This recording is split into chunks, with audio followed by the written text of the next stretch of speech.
รับฟังรายการสารธรรมกำ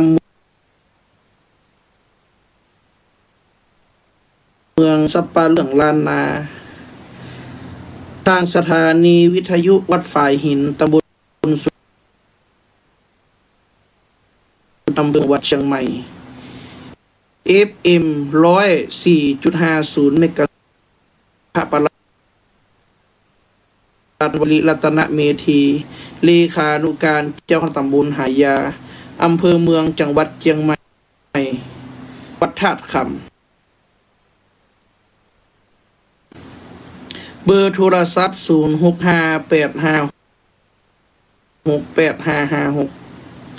0658568556จะได้น้อมนำเอาคำสั่งคำสอนคำสวดขององค์พระสัมมาสั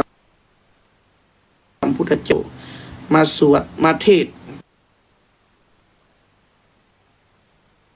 ตลอดถึงมาอูจาประสัยกับศรัทธาญาติโยมตันสาธุชนทั้งหลายอันนี้อาตมาภาพจะได้แสดงพระธรรมเทศนาเรื่องมณีจากกุมารไขแสงผูกทวนสามธรรมมูนี่ก็เป็นธรรมสมัยใหม่เนาะเนื้อเรื่องจะยาวจะมีการแต่งเติมไปก็ว่าตามกาลสมัยจะยาวไปเดี๋ยวถ้าจบเรื่องระบบอาตมาจะยั่งก่อนจะได้เอากรรมสวดกรรมไวพระเจ้าเรียบโลกกรรมสวดกรรมฐานมาสวดนิยมป้อตีบ้านต่างบ้านต่างการฟังธรรมนี่อาจจะมีหลายตีละตุเจ้าหลายตีเป็นนักเทศนักสวดนักนักจาอาจจะติดหมดกว่าอาตมาภาพแต่อาตมาภาพอยากจะนำมาติดและนำมาแปลและนำมาขยายความตลอดมือยกธรรมะออกมาแต่โดยกาลเวลาแต่ละครั้งโดยเหตุว่าธรรมมันยาวบางครั้งกับตันแปลผ่องบางครั้งกับบัตันแปลผ่องดังนั้นก็เชิญชวนศรัทธาญาติโยมรับชมรับฟังไปเนาะถ้าตันโทรมามาจากก็โทรมาบอกกำเนิดโยมแม่ยอดเดี๋ยวนี้ฟังบ่ฮู้เนาะว่าหันเปิ้นโทรมาสักเตื้อ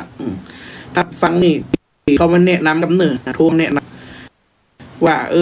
จะฮือติดดีก็ว่าจะฮือสวดพระเจ้าเรียบโลกสวดปาเขารับเขานอนดีช่วยโทรเข้ามา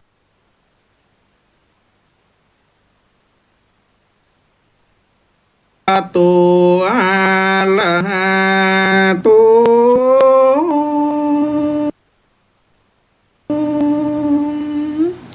สัมมาสัมพุทธัสสะโอมปัลโลหิตุอินจาจิตังอาวะทิตานังทิสวนิมินตังลามากันาจาติ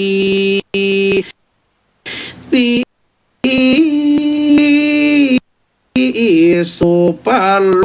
หิตาส่วนอันว่ามอหูลาไข่หันพระธิดาเจ้าจิตนางไว้พระพานผู้หืนำมาอันว่าพระธิดาองค์หนุ่งนาคแห่งเต้าลาดปาวินเหนือแผ่นดินโลกลาบ่มีภัยงามกุ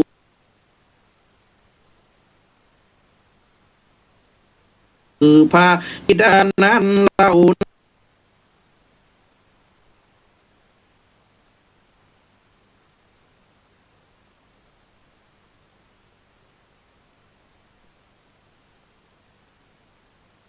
นักปราชญ์เจ้าแต่งแปลงมาชื่อว่านาง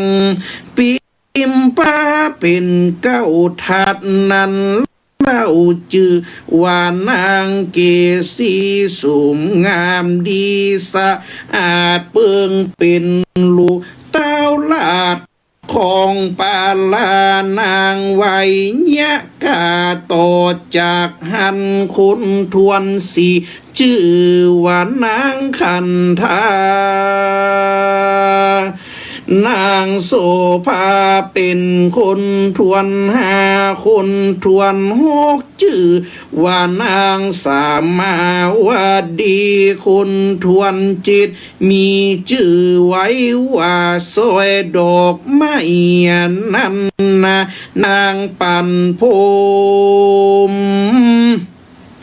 เป็นนางป่าพรมมาปันงามเหมือนนางสะวันจันทร์ฝ่างามยิ่งกว่าปี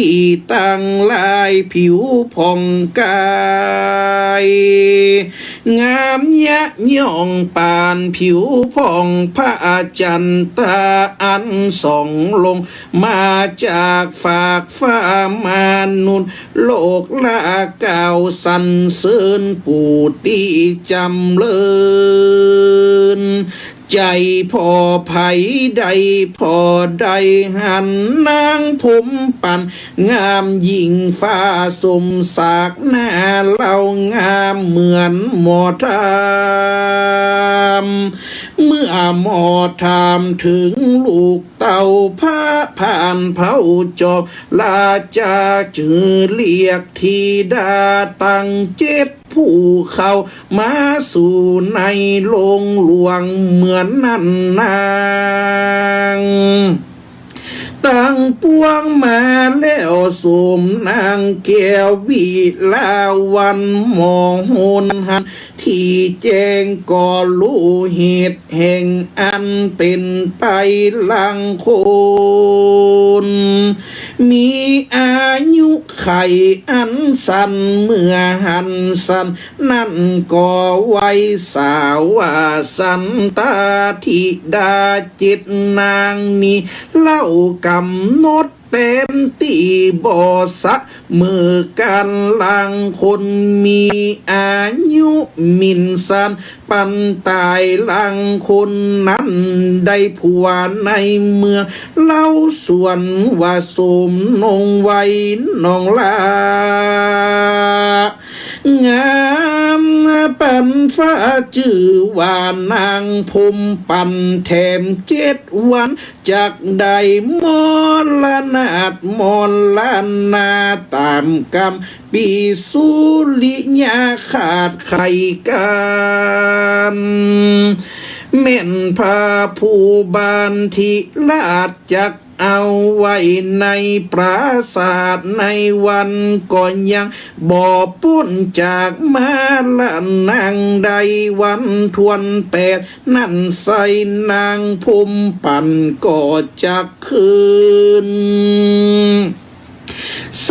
วรรค์ฝากฟ้าเป็นดังข้าตำนวยมาสมมาลาจะตันเต้าได้ยินหมอหูลาเก่าตำนายไข่จาก็สะดุ้งตกใจมากนักพ่อว่าลักลูกคนปลายเหลือกว่าปีตั้งลายปลายเก้าเพราะรูปร่างเจ้าเลิศอิทธิสมนางดีใจจะปานดังเจ้าฟ้าปงปันตั้ง2 องค์ป่อแม่ตุกนักแต่สันลาสายสุกนักลายเต่าฟ้านามเนตรนาวายปังดังสิเนหังมีมากเหมือนดังถูกควักงาเหมือนดังถูกควักหัวอกน้ำตาตกบ่ขาดเต่าสมมาลาดลาจาจิงเปิงสายยังหมอโหลาผู้เท่าว่าดูลาหมอเก้าโหลาเมื่อเหตุการณ์เป็นดังนี้แล้วตัวนี้ เรานี่จักเนี่ยฉันได้หมอจะใครว่าไว้ข้าแต่เจ้าฟ้าผาปาลาเม่นลังพาธิดาลูกลากองเงินนางว่าออกไปจากเวียงบ่อยในตันใดคือวันนี้เล่าหือนางต้องเต้าแต่เอกาเข้าว่านาดงไผเถื่อนทามอย่ามีเปื่อนไตตัวไปก็จังป้นภัยอันใหญ่ตามตำลาว่าไว้หมื่นมานคาแต่พาลาจาธิราชผัวนางนาคอยู่หนไกลบ่มีในเมืองเราโดยเขตนาดาวเขตอยู่ในประเตศหนเนื้อจุงยาเรือกำบอกเล่งหืนนางออกเตียวไปหุ่นเนื้อในติดสะนั่นจักปุ่นแม่นมันยังไฟแต่ต้องไปไก่ยิงนักจริงใดปุบลักดังใจหมายปูนั่นเมื่อไปลุนจักคืนหลอดบรรลุจอดเต้าตั้งสองบ่อท่าเศร้ามองใจมากอันนี้หากเป็นกำหือเล่งกาตั้มอย่าจ้าอย่าฮือลูกลานางพมปันอยู่นานบันไปเล่าพาลาเจ้าจักเสียใจหมองโหลาใครดังอันเป็นเป็นแม่นมันว่าจะย้อนว่าเทวดาปราศาสตร์อันรักษาสัตว์เต้าลาดจอมองค์มายุยงใจจอฮือตายโดยหมอบ่อสังกาภาลาจาตันเต่าได้ยินกำกล่าวแห่งโหราบ่อาจจังเอาพระธิดาไว้ใดก็อุ้มลูกไทยจอมมาควรกล่าวว่าพุ่มปันเฮ้ยลูกน้อยป้อลักแต่น้อยหนอเปียงหัวใจสะลีนงไว้เจ้าลาจักปัดพรากหน้าไกลกาตามหมอโหลาตวายบอกเจ้าจักได้ออกไปไกลกันว่าบอกหือไปดังอันเหี่ยวว่าปอนนั้นจักกินแนงสายตีแป้งจักคุณเนตรอันว่าหาทะเยดแห่งปิตามันตาปานจักเพตาแตกอ่างเพราะลูกลาจักไก่ตาทุกวันมาเกยหันหน้าบัดนี้นาเลยจากพระภาคกรากไปไกลมโนหัวใจพ่อเจ้าป่านไฟก่อเผาลุนส่วนว่าผ้ามารดาตนเป็นแม่หลักลูกแต่เหลือตราทองมีความสิเนหามัดผูกหลักเจ้าลูกหลักเปียงหัวใจจากพุทธขาดไปจากควันบ่อ่านห้ามลูกนั่นสันใดมีแต่น้ำตาไหลอาบหน้าส่วนวันลูกหล่อลา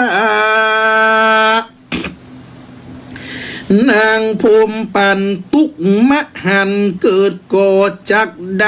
ปัดปอนและมาตาปัดเศรษฐาหมู่ปีปัดห้องตีเกยนอนปัดพานนากรเมืองใหญ่ปัดสวนดอกไม้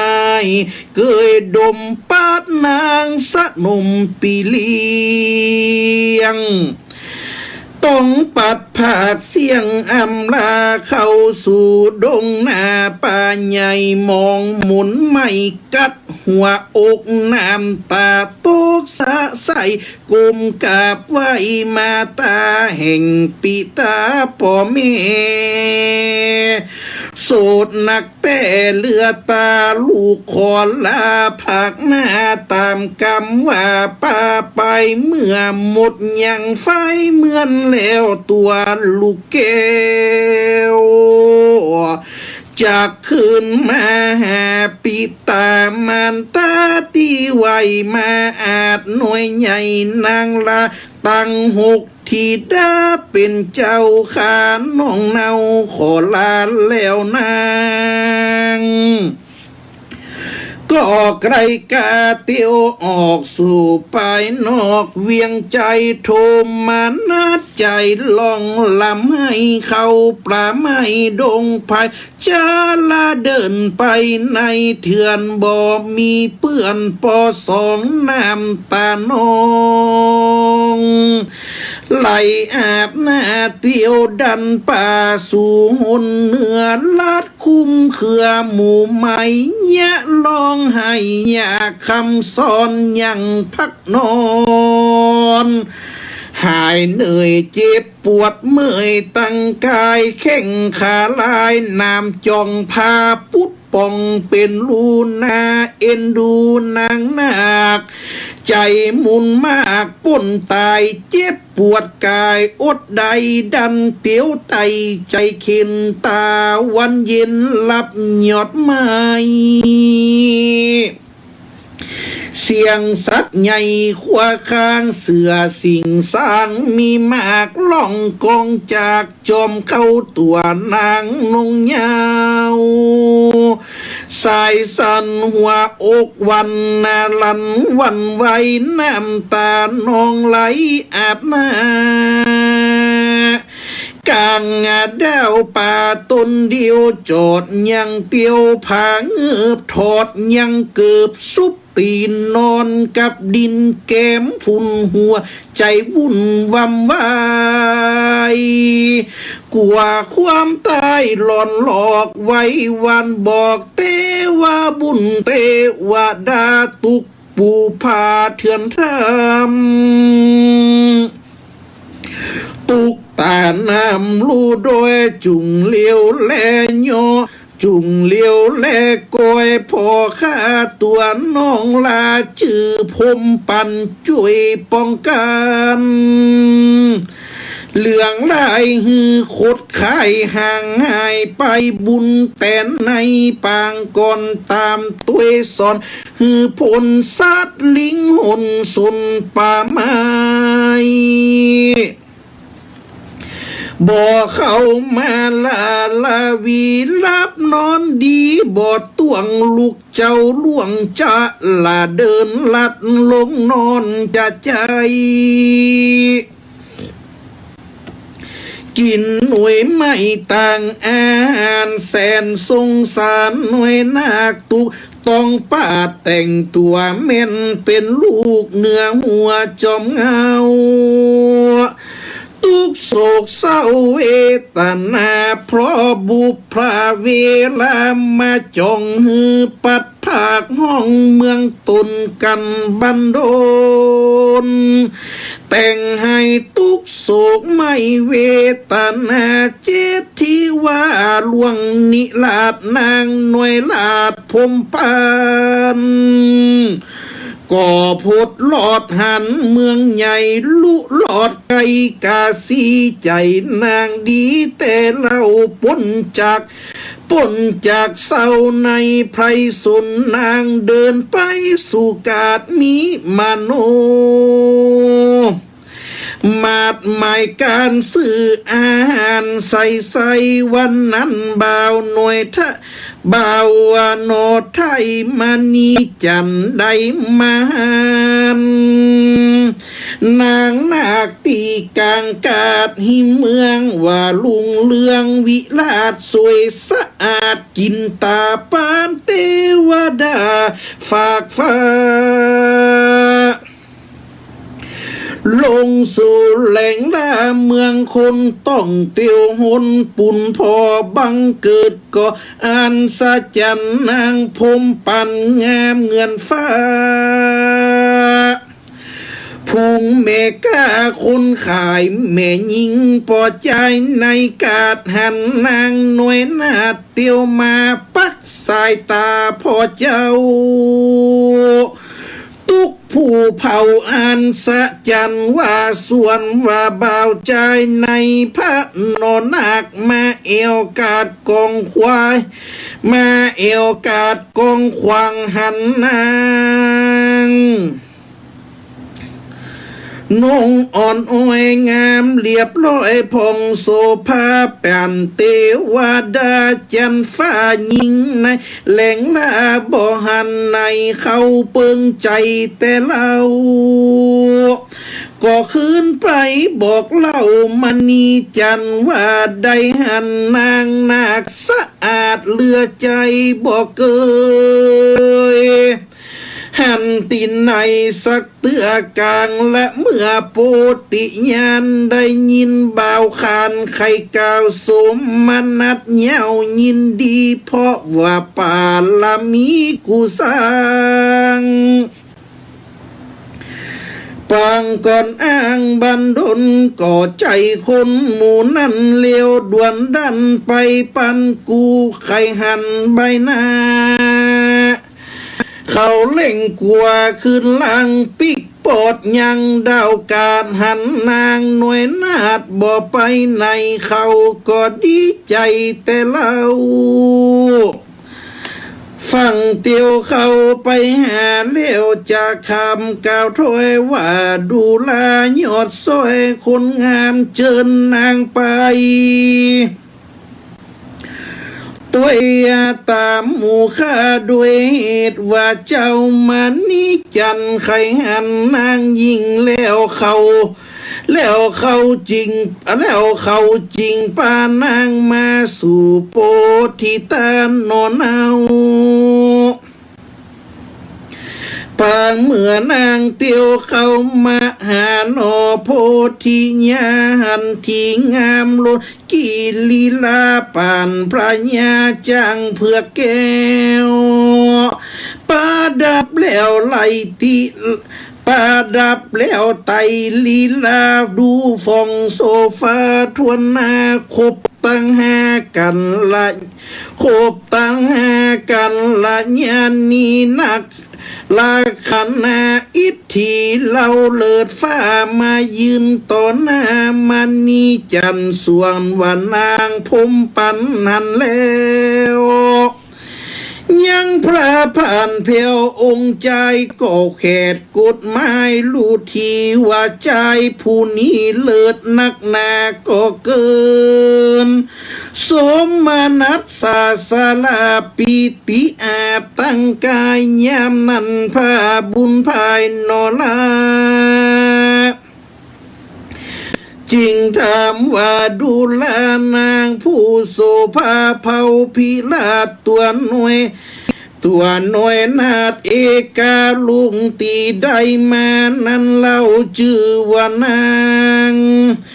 นอนเอาว่าจะได้นางมีกูเตรียมใจไฟเอื้อแนบ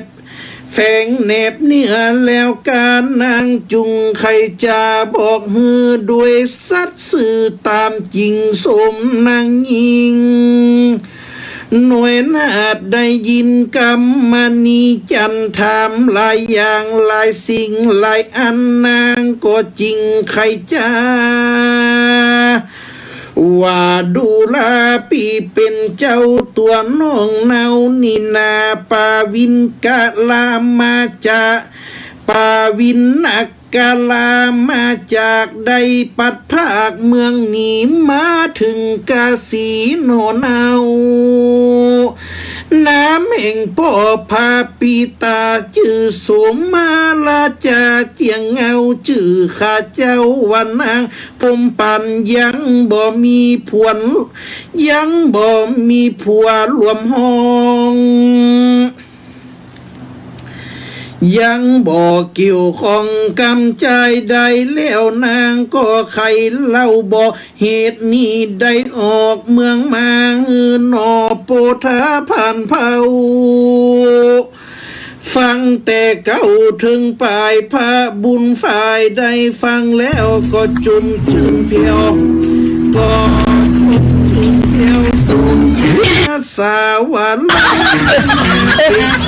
เจ้าตีโมเท่าตำนายปันแล้วเจ้ามานี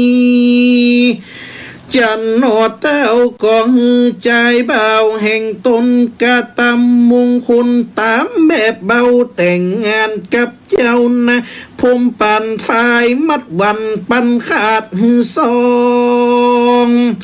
เต้าลาดบุญมีได้อยู่กันดีกุมเท่ามีลูกเต้าสืบวงศาวัฒนาไปตั้งหน้าส่งเจ้าฟ้าได้พบกันบุเพวันปันขาดในนักกะลาดกาสีพระลิญาดีอยู่กับกันติหันสองเจียงจันลักแปลงเจ้ามานีจันขาดนิ่งขาดบัดนี้กำมุงมาดผาธนาติเล่าจากเมืองมาสอสอดก็บรรลุลอดสมัยนานนักลาย3 ปีกว่าติได้ปัดภาคมาตากูไข่ตีได้ปัดภาคมาตากูไข่กูได้พาลิญาแล้วเล่าจักคืนเมืองเก่าเมืองหลังคนก็จักติเตียนกูได้กำละอายใหญ่จักมีมาเพื่อบอกเพื่อฮือปนนินตากำลายกูยังบอกกวนขายขึ้นนี่จักอยู่เมืองกาสีนี่ก่อนบอกฮือย่อน6 ปีแล้วจริงคืนนี่กระกาดองค์หน่วยหน้าทอดอยู่มาสีนาผู้ใหญ่เอาใจใส่ลาดจากการจุนครบ6 ปีนานควับไขว้วันหนึ่งเจ้าหนอไทยมันนีจันกาวแก่พรามแก่กาวแก่พรมปันน้องไทยว่าปีบ่ใจเจ้ากาสีเมืองปีมีอยู่บ่อใจไกลปาลานนาสีเมืองใหญ่พระนากรแล้วพระผู้ทนนอนเนาก็เล่าแต่เก้าถึงปลายตั้งแต่ปอตายเป็นกำฟ้าแม่เป็นหัวหน้าปกของนาลาอายุใหญ่มาได้16 ขวบจากดีจวบสะเวยเมืองเจ้าคัดเครื่องด้วยกูจึงดันดนสู่กาสีได้พบนางดีกูเฝ้าจากปีกปอกเต้าขึ้นเมืองอินดูผ้าบุญเลืองตนแม่ตุกนักแต่อะไรสนเนตาบ่เหือดนาตุกเต่าฟ้าไหลหายบะนี่จางปาลาแห่งห้องพมปันน้องเนาควันตาจากไปเก่าจะลากะปีไทยรู้ว่าไปบ่ได้อันจานางพมปันก้มสากาบไว้ว่าข้าแต่พระปีไทยจอมใจปีจักไปไหนไกลก็ว่าไกลข้าน้องไทยจักตามตัวไปตุกเมืองได้ทุกอยากน้องจักลำบากตัวตามฟังสมสายนางงามกะถ้วยยินหลักร้อยเต้าปันปุนมากมายลูน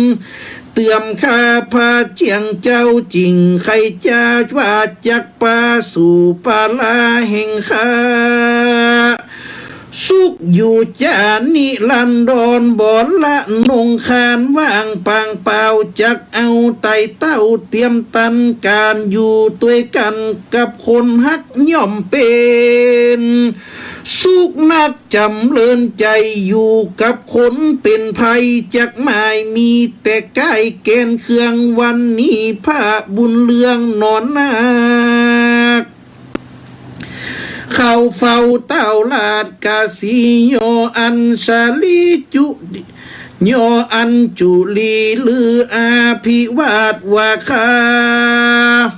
แต่เต้าลาดจอมทำคาบอกกล่าวกำมีเล่าขอพาลาจะเจ้าจุงสัวส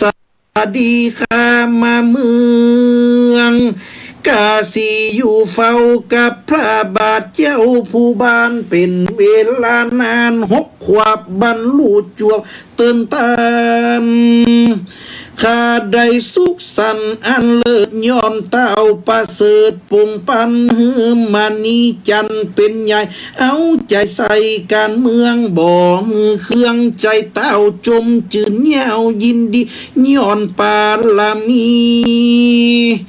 บาทเจ้าปกครองเก้าเหนือเสียนใดสุขสะเทียนยิ่งใหญ่กูบาทไทยปกงำ6 สนำขวบเข้าข้าบาทเจ้าอาสะไหลสุขเหลือใจบอกขาดบัดนี้ข้าบาทขออำลาปิกคืนหาเมืองเก่านานแต่เล่านี่มากึดเติงหาเมฆาขอเจ้าฟ้าคุณอาฮือขาลาจากห้องปาเตต้องกาสีปาเตต้องกาสีจอมธานีเมืองใหญ่ได้ยินพระนอไทยทุนสาปิกคืนมาเมืองเก่าฟังแล้วเล่าบ่สบายใจเต้าจริงใครจ้าใครว่าตาว่าดูลามานาว่าปันติตาเหตุใดจ้าเจ้าใครปอกมาบอกเล่าและมาบอกขอลาบอกว่าใจเล่านี่บ่ลักนาเจ้าเป็นตีแปงหญิงหนักสะมือกันเป็นสันใดแต่แดเอกะมาตาแม่ตนเดียวเล่าจักฮือเสนาเตียวไต่เต้าใดไปหาเจ้าปาลาลับเอาแม่มาสู่ห้องนักกะลาเตต้องกาสิตั้นเป็นผู้ดีเลิศแล้วอยู่ช่วยกำสมปานเนี่ยฮือสถานบ้านจ้องตัวตั้งห้องเมืองกาสีจำเลินดีกันกุ้งบ้านเมืองรุ่งเรืองไลบ่ว่าอันใดใหญ่น้อยดีกว่าร้อยเต้าเดิมมาเจ้าเป็นปันที่ตาผู้เลิศแม่นบังเกิดในตีใดย่อมลุ่งเรืองไลตีนั่นเพราะบุญเขาคันเหลือลายเล่าบ่หมายปุงป่วยฮือตันได้อำลาพระโนโปติตานอเต้าได้ยินถ้วยกล่าวกำจาไว้สาจอมเงาว่าข้าบาดเจ้าปาลาว่าจักไปเอามาตามเมฆาก็ไก่แต่ว่าหนทางขอจะขอเอานางผู้เป็นแม่ก็ดูอยากแต่เหลือพระญาเหตุวาเสนาอามาตจักบ่อนุญาตปงปันยามนั้นองค์เต้าลาดได้ฟังเจ้าหน่วยนาฏใครจาก็รู้โดยพระยาแจ้งทีว่าเจ้านี่เป็นลูกพญาปอมตัวมาเตียวไตเพื่อมักไข่เอวหันดียังราชธานีต่างๆกวนเราสร้างไม่ตีเพื่อเป็นกุลดีปลายนาแล้วฟ้า ฟ้าเมืองกาสีจึงมีวาจีถามไทยว่ารู้ว่าเป็นเต้าใหญ่บุญเรื่องปาลานาสีแห่งหันเลยมีสัจจะมันต่อกันเป็นสุวรรณปัตตาพีแพเป็นนิมิตเมลลาจะสัมพันธ์เต้าธรรมมานิจันโนไทยว่าเป็นเจ้าเป็นใหญ่มีพระญาปัญญาปกครองป่าลาเขตดาวเหตุใดบอกกล่าวแต่เดิมทีเจ้าก็โยอันสุลิกับไว้ว่าข้ามนไทยมีประสงค์ไขสะเวงหาอานงกูเฝ้ากันรู้เป็นเจ้าเขาเก่งข้ามจักบ่ได้ตามอ้างไฟเลยปิดวังไว้บ่ใครจะจอมปาลารู้แล้วก็สมมันนั่นเพียวยินดีจริงมีว่าจีแจ้งทีแก่เสนาตั้งสิฮือจัดการจันโยธาหารสีเหล่าตามส่งเจ้ามานิจันสนุมกันหาหน่วยใหญ่ประดับสายสวยไล่ละตาของคอมหอมนานาต่างตามเตียวข้างตัวเราฝูมุงเสนาตั้งสีลู่แจ้งทีตัวกันว่าเจ้ามานีจันจักไต่เต้าคืนเมืองเก่าปาลาพร้อมกับจายาอนงนาคเสนาอาจฟูจากันว่ามานีจันผู้เลิศตุนประเสริฐลูกพญาไผ่คนใดนายะบ่รู้ตั้นก็บ่บ่จาแต่นี่ไปนาตั้นจักเป็นเจ้าฟ้าสะเวยเมืองมีหยดลายเลืองแก่กาเราเจ้าข้านาผ่านใจบ่มีไผคนใดจักขัดใดภายเสนาตั้งหลายกะตำหมายมัดอ้างเสนามังเสนาจังเสนาลดทานเสนาลดทาเสนาเตียวปาตาแผ่นเนื้อละดมลมเล่นหักกันเต้าดาตันจูดาวตีปองอาตีกองเป่าเพลีฮือจากกาสีได้รู้ว่าเจ้าจะขึ้นสู่ปลาประดับประดายังจังใหญ่สัมมาลับตัวองค์อาจสำหรับนาวสำหรับโนอานาคมานีจันและนางพมปันกูเต้าจักออกแต้วดาวลาดจะตานีป่วงความดีลาดขาดติดดาวดาสุวรรณาลางพายตาสะพูห้วยยองอยู่กูใบสีแขนเด้งดีดังลวนกวนจ้างทวนควบกูตัวฝ่ายเตียนฝ่ายเขียนหัวถือตองขึ้นขี่ก่อนนำต่างแล้วเจ้าจอมฟางตั้งกูเสด็จสู่ปวงหลังซานขบวนทหารเห็นเฮสลืมหยุดแก่มันนิจันอันสะจันมีหลายแหลกเสนาจางมากน้ำตาปักสัดกลางเกตกันกำเงาปันกันคำมานานำหิเห็นจกเจ้าเล่นเปิงดูเสนาธนูและแสผาดอมแสส่องปลายเสนาลดลายสะอาดตัดมาจัดอาจสะดอนจัด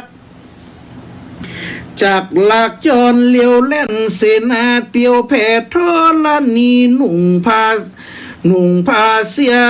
สีลายหลากหกลงมากเตียวได้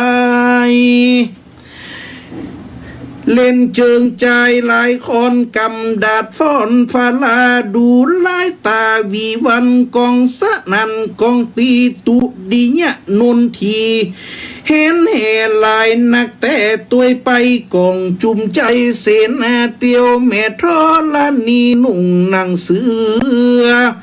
สีลายหลากหกหลอกมากเตียวยายเล่นจึงใจลายค่อนกำดาบฟ้อนปลา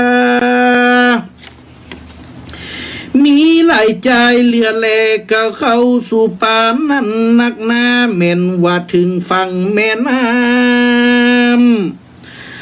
ฟังแคบเรือลายจุ่มเย็นมากเหลือใจก่อปากันอาบน้ำตาใสไข่กวางซุบสมอ่างตั้งปวงหอมดอกดวงวงในป่าตุกทวงนาป่าละนิกายกินสบายหลับมวนในสวนลาตีหลับนอนดีอิดอ่อนปางยังผ่อนกายยามนันนาในป่ามีโจรลายด้าเดินจรมาพระเจ้านอน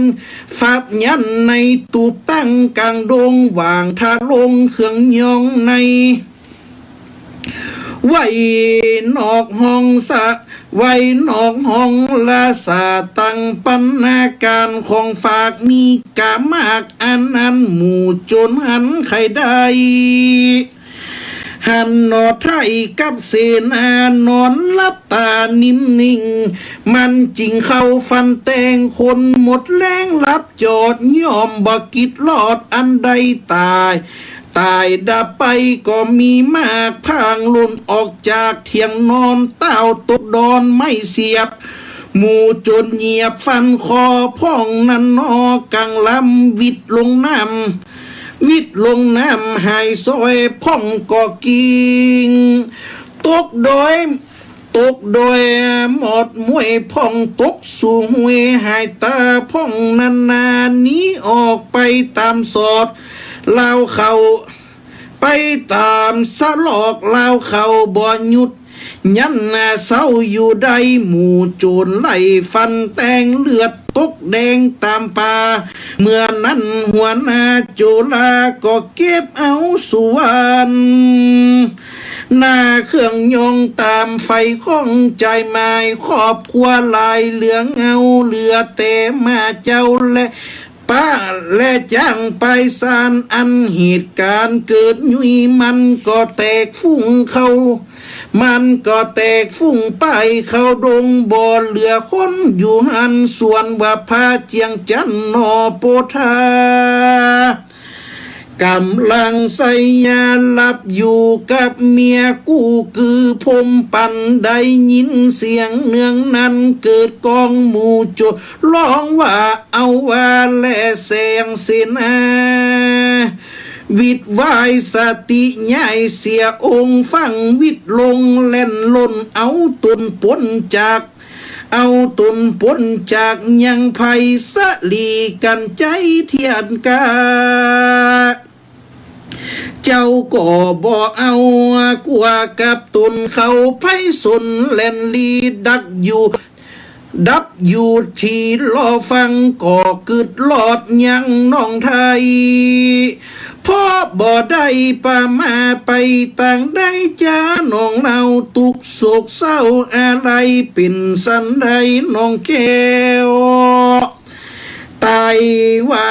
แล้วกันยังหนอปุ่นทางตุกยากหลักเมียมากนักอกเฝ้าวิตกอยู่หันส่วนว่านางหนอจันพมปัน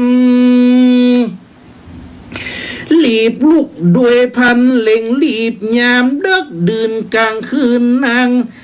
ใจนางวืนบุบไม่ตกใจใหญ่กว่าตายมีมือได้อันเปล่าเอกาเต้าเองเดียวแล่นเข้าไฟเขียวป่าไม้ลองลำให้บ่อยขึ้นสู่จอมลอยจิกยอดแล้วกึดใจสอดมานีจันผู้เป็นผัวควันกูข้างเสาะในตีต่างๆนาบ่หันแก่ตาสัก บ่หันแก่ตาสักแห่งหัวอกแรงเป็นพงแล่นขึ้นแล่นลงสอดบ่ก็บ่ปะยอดสามีกานางก็กิ้งไปมาและลองลำให้ขึ้นสู่ป่าไม้โดยใหญ่จอมเขาก็มีวันนั้นแหละนะมานี้จันตาอันนินที่ตั้งขี้ยาอันก่าวข้าวยังมานีจันตะผูกทวนสามก็ได้บังคมสวมก็ได้บวชละมวนกันกวนก็ได้บังคมสมเด็จเสด็จ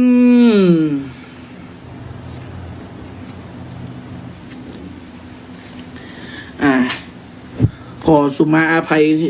ครูบาอาจารย์ตลอดถึงศรัทธาญาติโยมเสียเนาะด้วยเหตุวัดธรรมยาวศรัทธาญาติโยมทั้งหลายเวลาก็จะหมดไปอาตมาก็ต้องเร่งเร่งทำบางตี้กับพุทธพ่องก็บ่เป็นหยังเนาะศรัทธาเนาะวันนี้จันตะกุมารไข่แสงเนี่ยผูกทวนสามต่อจากผูกทวนสองว่าหลังจากป่อพญาหลังจากป่อพญาสุมาราชแห่งเมืองใหญ่แห่งเมืองใหญ่เต้าสุมาราชแห่งเมืองใหญ่เนาะแห่งเมืองใหญ่เปิ้นก็ว่าลูกทั้ง7คนเนี่ยจะเป็นจะได้หาเสนาอามาตย์มาพอหรอมาตายพอเสนาอามาตย์ก็หันหน้านางทางจิตตายคนนั้นว่าคนนั้นจะได้ผัวในเมืองนี้คนนั้นจะได้ผัวในเมืองนั้นมาถึงน้องลาคนสุดท้ายคนที่7ชื่อว่านางปันพมแต่ชื่อว่านางพมปันพมปันหรือว่าพมปันเนาะก็คือเป็นนางน้องลาที่งามที่สุดศรัทธาญาติโยมทั้งหลายแต่โดยเหตุว่านางเนี่ยมีเคราะห์มีวิบากกรรมมีเคราะห์มีวิบากกรรมที่จะต้องตายที่จะต้องตายภายใน7 วันที่จะต้องตายภายใน7 วันเนี่ยถ้าบอกอันนี้บ่ได้ละถ้าบอกอันนี้บ่ได้แต่มีเหตุเกว่าต้องคือนางนี้ออกจากเมืองถ้านางนี้ออกจากเมืองภายใน7 วันเนี่ยนางจะรอดนางจะบ่ตายเนอะและเจ้าป่อของนางพมปั่นก็เลยถามว่าถ้านางออกจากเมืองเนี่ยประกาศแรกนางจะบ่ตายเนาะโหนประจำเมืองก็บอกว่านางจะบ่ตายประการที่2นางจะได้ผัวก่อนโหลาก็บอกว่านางจะได้ผัวจะได้สามีกาเนอะสามีของนางจะอยู่ทางทิศทางเหนือ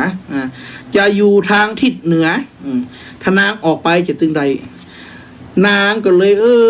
บ่ฮู้จะอยากจะใดพ่อแม่ก็ฮักพ่อก็ให้แม่ก็ให้แต่จำควันนางออกจากเมืองก็เลยจำคือนางพมปั่นออกจากเมืองไปนางก็ลงอยู่ในป่าในเขาเดินเข้าป่าในเขาเป็นระยะเวลานานเป็นเกิงเดือนศรัทธาญาติโยมทั้งหลายบอกกองว่าเป็นเกิงเดือนปุ๊บนางก็สุดออกจากเมืองกาสีสุดออกไปปั๊บใส่เมืองกาสีซึ่งเมืองกาสีนี่เป็นเมืองที่มณีจันตะกุมารได้อาศัยในเมืองนั้นได้รับราชการช่วยเต้าตัดสินคดีความในเมืองแก้ปัญหาในเมืองกาสีคนก็เล่าลือว่านางเนี่ยงามแต่เป็นแม่นิ่งจากไหนเรื่องนี้ก็ดังกระหึ่มไปถึงหูของเจ้ามณีจันตะก็เลยอยากเห็นว่ามีคนงามแต่บัดแต่ถ้างามแต่ถ้าจะเป็นกู้บุญกู้บารมีเฮาก็เลยไปพอบักกองพอทุกเนื้อเปิงใจก็เลยขอนางพมปั่นนี่แต่งงานเป็นกู้เป็นกิมอยู่ในเมืองกาสีเมื่อได้กู้แล้วโป๊บก็กึดหอดกึดถึงเมืองปาราณสีว่าเฮาก็ออกมานานแล้วตั้งอกตั้งใจตั้งคิดตั้งใจไว้มือละ ตั้งจิตตั้งใจว่าจะไปหาเมียบัดเดียวได้เมียละจะต้องปิกไปยังเมืองปาราณสีก็เลยไปบอกความจริงคือเจ้าเมืองไปบอกความจริงคือเจ้าเมืองกาสีไม่ฮู้ความจริงพบกับอันเป็นหยัง อันจะไปส่งก็จัดทหารจัดจ้างจัดม้าขบวนจ้างขบวนม้าไปส่งให้เจ้าเสนาไปส่งให้เจ้ามณีจันตะกุมารบกรผ่านเขตชายแดนเมืองปุ๊บเจ้าเมืองกาสีกับปิกเมืองไปพ่อกับทหารกึ่งหนึ่งเหลือให้ทหารกึ่งหนึ่งให้เจ้ามณีจันตะกุมารพอเจ้ามณีจันตะกุมารได้ทหารกึ่งหนึ่งปุ๊บก็ไปอยู่ในป่าอยู่ได้บางมื้อก็เกิดโจรป่าเข้ามาขโมยของเข้ามาฆ่าคนในขบวนในกองทัพกองในการพักแหลมในขบวนพักแหลมของเจ้ามณีจันตะเจ้ามณีจันตะเมื่อหันกับตกอกตกใจหนีออกจากที่รับรองเข้าไปลบเบลลี่ในป่าเพิ่นนี้โจรลืมเมียลืมเจ้าพมปันนางพมปันก็สะดุ้งกันก็วิ่งเข้าในป่าก็ลืมเจ้ามณีจันตะต่างคนต่างลืมกันผัวลืมเมียลืมผัวดังนั้นเรื่องมณีจันตะกุมารไข่แสงผูกทวนสามก็จบลงนี่แหละศรัทธาญาติโยมตั้นสาธุชนทั้งหลายโดยเหตุวันนี้ก็จบแล้วเนาะเวลากับมดการติดทำเนี่ยมันยาวทำตัวเนี้ยกันเลยว่าบ่ค่อยได้ได้ใส่ปลาใส่กระสาญาติโยมข้างหน้านี่ถ้าจะได้สวดบุญคือศรัทธาได้ฟังเนาะจะได้มีเวลาธรรมะสอดเสกมีเวลาสนทนาธรรมกับญาติโยมเนาะดังนั้นในค่ำคืนนี้อาตมาภาพก็ขอจบรายการสาระธรรมกำเมืองสัปปะเรื่องล้านนาเพียงเท่านี้ของศรัทธาญาติโยมทุกคนทุกท่านได้อยู่ดีมีสุขมีความสุขความเจริญหากอาตมาภาพเทศนาธรรมผิดพลาดประการใดก็ขออภัยณที่นี้ก็ขอให้ทุกคนทุกท่านจงรับดีนอนดีมีความสุขความเจริญยิ่งขึ้นไปโดยเทินขอเจริญพร